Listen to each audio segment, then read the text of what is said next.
मस्तपैकी चिकन सुका करतोय, तेही मालवण सुका।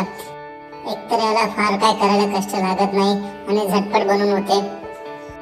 तुम्ही बघू शकता मसाल्याचा जबरदस्त कोटिंग येते आणि सुक्क होत नाही, तर थोडे मस्त ज्युसी राहते। दिसते छान, चव तर अफलातून येते। तर नक्की करून बघा तुम्ही रेसिपी। नमस्कार मित्रांनो, मी तुमच्या सर्वांचे पुन्हा एकदा स्वागत करेन आपल्या रेसिपी चॅनलवर। आज आपण मालवणी चिकन सुक्का कसे बनवायचे ते बघणार आहेत। तर मग करूया सुरुवात। यासाठी मी ते अर्धा किलो चिकन घेतले।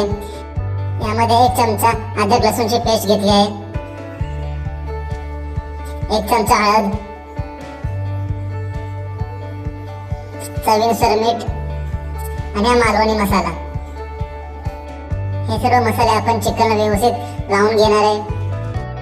चिकनला हे सर्व मसाले व्यवस्थित लागलेत। आता आपण हे झाकून अर्धा तास मॅरिनेट करायला ठेवूया। तोपर्यंत आपण याचे वाटण तयार करून